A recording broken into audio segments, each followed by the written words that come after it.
உலகின் பல்வேறு நாடுகளைச் சேர்ந்த 80 பேர் வசித்து வரும் தி வேர்ல்ட் என்ற அமெரிக்க சொகுசு கப்பல் முதன்முறையாக விசாகப்பட்டினம் வந்துள்ளது. 2 நாட்களுக்கு அவர்கள் விசாகப்பட்டினத்தை சுற்றி பார்க்க உள்ளதாக தெரிவிக்கப்பட்டுள்ளது.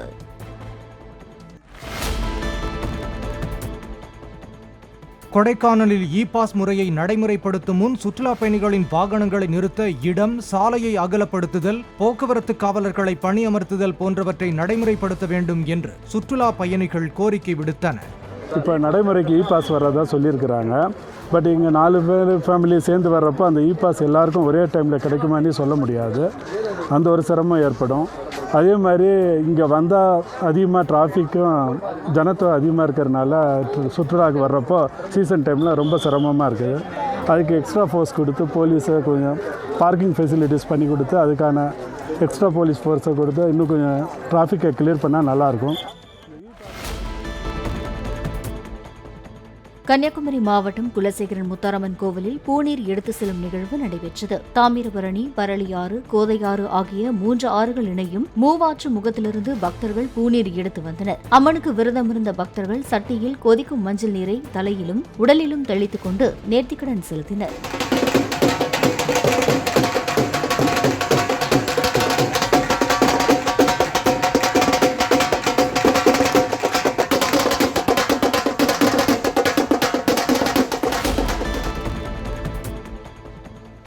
தூத்துக்குடி மாவட்டம் ஒட்டப்பிடாரம் பகுதியில் ஆயிரக்கணக்கான ஏக்கரில் விவசாயிகள் தக்காளி பயிரிட்டுள்ளனர். பயிர்கள் நன்கு வளர்ந்து மகசூல் எடுக்கும் நிலையில் கடும் வெயில் காரணமாக தக்காளி செடிகள் கருகியும் பழுத்த பழங்கள் வெடித்தும் சுருங்கியும் வீணாகி வருகின்றன. தமிழக அரசு ஆய்வு செய்து உரிய நிவாரணம் வழங்க வேண்டும் என்று விவசாயிகள் கோரிக்கை விடுத்துள்ளனர்.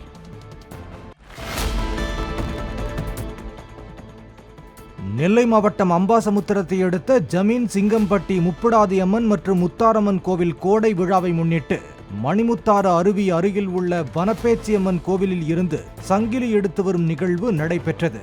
தனியாக சங்கிலி எடுத்து வந்த சாமியாடியை கிராம மக்கள் மாலை அணிவித்து ஊர்வலமாக அழைத்துச் சென்றனர்.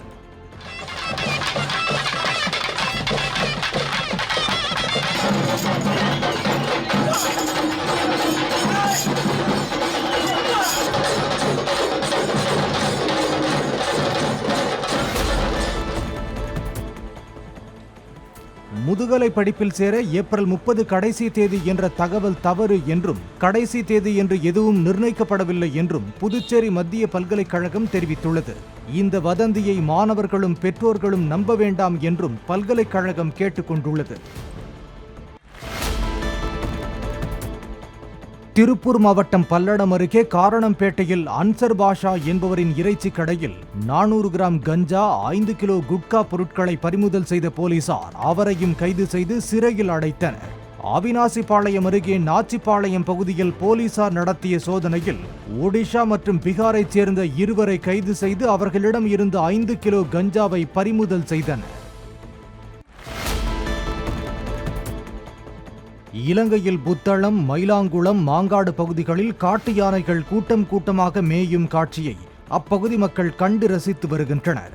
வெளிநாட்டு சுற்றுலா பயணிகளும் யானையை கண்டு ரசிக்கும் வகையில் ஏற்பாடுகளை செய்யும் பணியில் வனத்துறையினர் ஈடுபட்டுள்ளனர். யானைகள் கூட்டமாக மேய்ந்து கொண்டிருக்கும் அற்புத காட்சிகள் ட்ரோன் கேமராவில் பதிவு செய்யப்பட்டுள்ளன.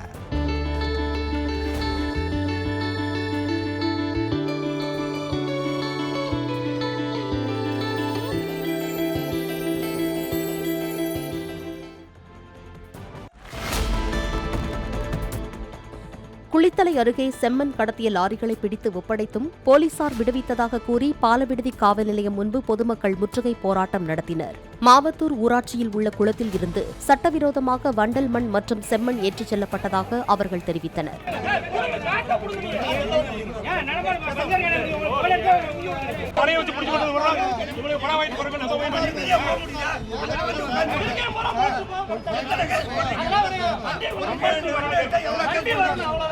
மறியலில் ஈடுபட்டவர்களை சமாதானம் செய்த போலீசார் செம்மண் கடத்திய நபர்கள் மீது நடவடிக்கை எடுக்கப்படும் என உறுதியளித்தனர். சென்னை மெரினா கடற்கரையில் உள்ள கடைகள் சிலவற்றில் காலாவதியான குளிர்பானங்கள் விற்கப்படுவதாக சுற்றுலா பயணிகள் சிலர் புகார் தெரிவித்தனர். இது தொடர்பாக சோதனை மேற்கொண்டு உரிய நடவடிக்கை எடுக்கப்படும் என்று தெரிவித்த உணவு பாதுகாப்பு அதிகாரிகள் குளிர்பானம் வாங்கும்போது காலாவதி தேதியை கவனிக்குமாறு அறிவுறுத்தினர்.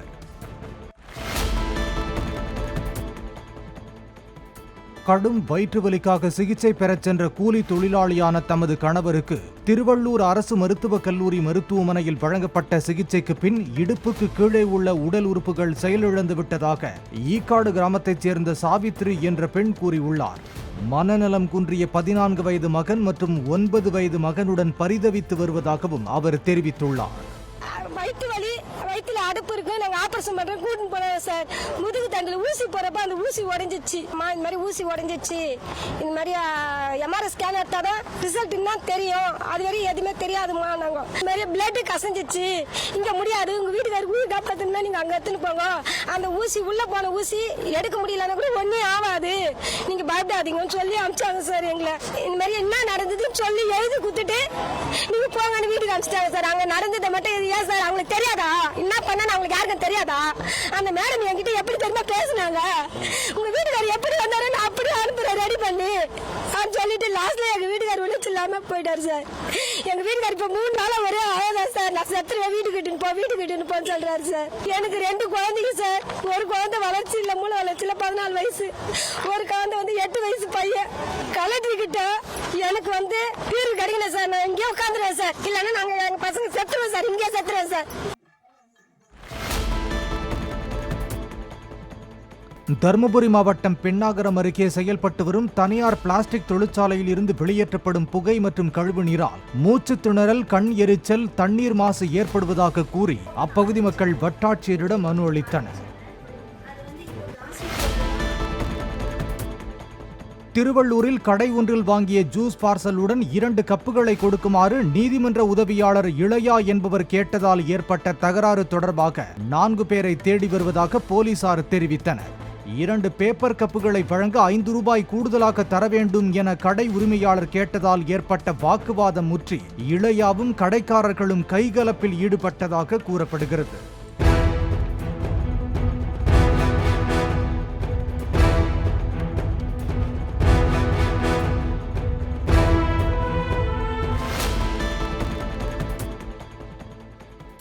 சேலம் மாவட்டம் ஆத்தூர் கோட்ட செயற்பொறியாளர் அலுவலகத்தை முற்றுகையிட்ட விவசாயிகள் 24 மணி நேரமும் மும்முனை மின்சாரம் வழங்குமாறு கோரிக்கை மனு அளித்தனர். கடந்த 10 நாட்களாக தினமும் 3 மணி நேரம் மட்டுமே இலவச மின்சாரம் வழங்கப்படுவதால் நிலங்களுக்கு நீர் பாய்ச்சுவதில் சிரமம் ஏற்பட்டுள்ளதாக அவர்கள் தெரிவித்தனர். கோடை காலத்தில் மின் உற்பத்தி குறைந்துள்ளதால் 24 மணி நேரமும் மின்சாரம் வழங்க முடியவில்லை என அதிகாரிகள் தரப்பில் தெரிவிக்கப்பட்டுள்ளது.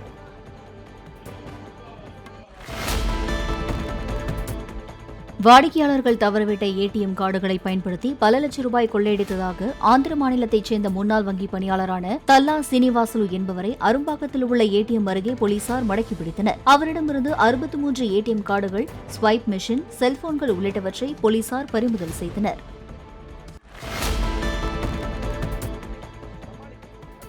காவிரி தண்ணீரை இடைமறித்து தமது வயலுக்கு பாய்ச்சிக் கொள்வதாக அமைச்சர் ரகுபதி கூறியுள்ள புகார் தொடர்பாக 24 மணி நேரத்துக்குள் நிரூபிக்க தயாரா என்று முன்னாள் அமைச்சர் சி. விஜயபாஸ்கர் கேள்வி எழுப்பினார்.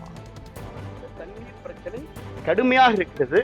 மக்கள் போராட்ட மனநிலைக்கு செல்ல இருக்கிறார்கள் என்பதை நான் சொல்லுகின்ற பொழுது இதற்கு குடிநீர் அதிகாரிகளை அழைத்து, குடிநீர் வாரிய அதிகாரிகளை அழைத்து ஒரு ஆய்வுக் கூட்டம் கூட நடத்தி உண்மை நிலை என்பதை தெரிந்து கொள்ள தயாராக இல்லாத ஒரு சட்டத்துறை அமைச்சராக இந்த அமைச்சர் இருக்கிறார். உடனே வார்த்தையில விஷத்தை கக்குகிறார், நெஞ்சில வன்மத்தை கக்குகிறார். தனிப்பட்ட முறையில விஜயபாஸ்கர் காவிரி தண்ணீரை இடைமறித்து வழிமறித்து நான் வயலுக்கு பாய்ச்சுகிறேன் என்று சொல்லுகிறார்.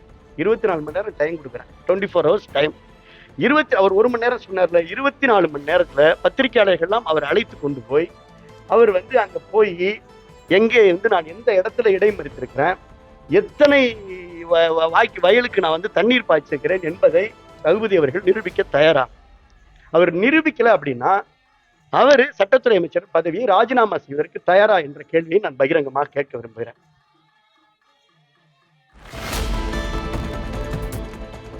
கோடை வெப்பம் அதிகரித்து வரும் நிலையில் தெருநாய்களின் தாகம் தீர்க்கும் வகையில் சென்னை சூளை பகுதியில் மகளிர் அமைப்பினர் சிமெண்டிலான சிறிய தொட்டிகளை வழங்கினர்.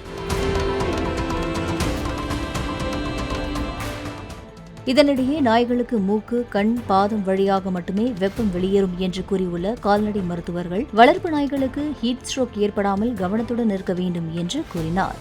இப்போ பார்த்தீங்கன்னா நீங்கள் சேலம் சென்னையெல்லாம் பார்த்தீங்கன்னா ஒரு நாளைக்கு வந்து ஹீட் ஸ்ட்ரோக்கில் வர அனிமல் பார்த்தீங்கன்னா மினிமம் 10 அனிமலாச்சும் ஆவரேஜாக வருது.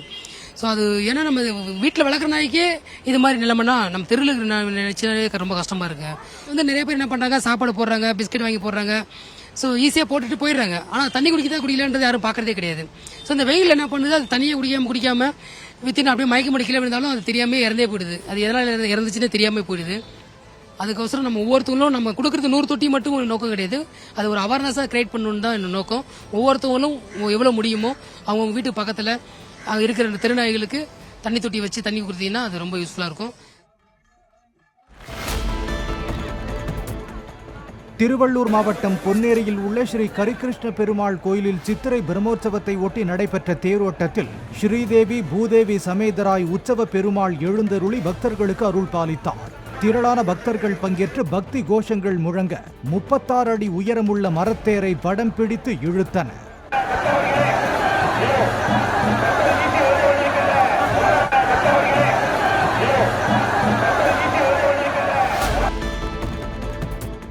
குன்னூரில் ஹோட்டல் ஒன்றில் ஃப்ரைட் ரைஸுக்கு வழங்கப்பட்ட தக்காளி சாஸில் புழு இருந்ததாக விஜய் விஸ்வா என்ற நடிகர் கூறிய புகாரின் பேரில் உணவு பாதுகாப்புத்துறை அதிகாரிகள் சோதனை நடத்தினர். உணவுப் பொருட்களின் மாதிரிகளை சேகரித்துக் கொண்டு சென்ற அவர்கள் புகார் உறுதியானால் நடவடிக்கை எடுக்கப்படும் என தெரிவித்தனர்.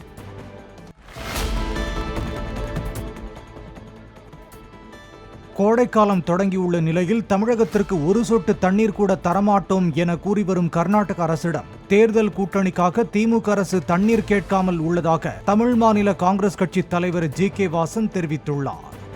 திமுக கூட்டணி அரசு மேகதாது அணை கட்டுவேன் என்று பிடிவாதமாக காங்கிரஸ் தலைமையிலான அரசு கர்நாடகாவிலே கூறுகிறது. 2 இங்கே தண்ணீர் தடமாற்றோம் என்று பிடிவாதம் பிடிக்கிறது.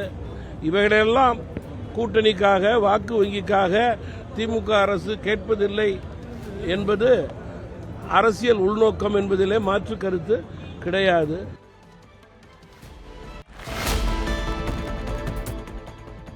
கோவை மாவட்டம் காரமடை அருகே சென்னிவீரம்பாளையத்தில் கடந்த 8 ஆண்டுகளாக மூடப்பட்டுள்ள உருளைக்கிழங்கு சிப்ஸ் தயாரிக்கும் தொழிற்சாலையை மீண்டும் திறந்து சிப்ஸ் தயாரிக்கும் பணிகள் நடைபெற்று வருகின்றன. அப்போது சிப்ஸ் தயாரிக்க அமோனியா கேஸ் சிலிண்டர் பயன்படுத்தப்பட்ட போது சிலிண்டரில் திடீரென கசிவு ஏற்பட்டு குடியிருப்புகள் நிறைந்த பகுதியில் பரவியதால் அப்பகுதி மக்களுக்கு மூச்சு திணறல், கண் எரிச்சல் ஏற்பட்டதாக கூறப்படுகிறது. அச்சத்தால் வீடுகளை விட்டு வெளியேறி சாலைகள் மற்றும் கோயிலில் தஞ்சமடைந்த அவர்களுக்கு போலீசாரும் 108 ஆம்புலன்ஸ் மருத்துவக் குழுவினரும் முதலுதவி சிகிச்சை அளித்தனர்.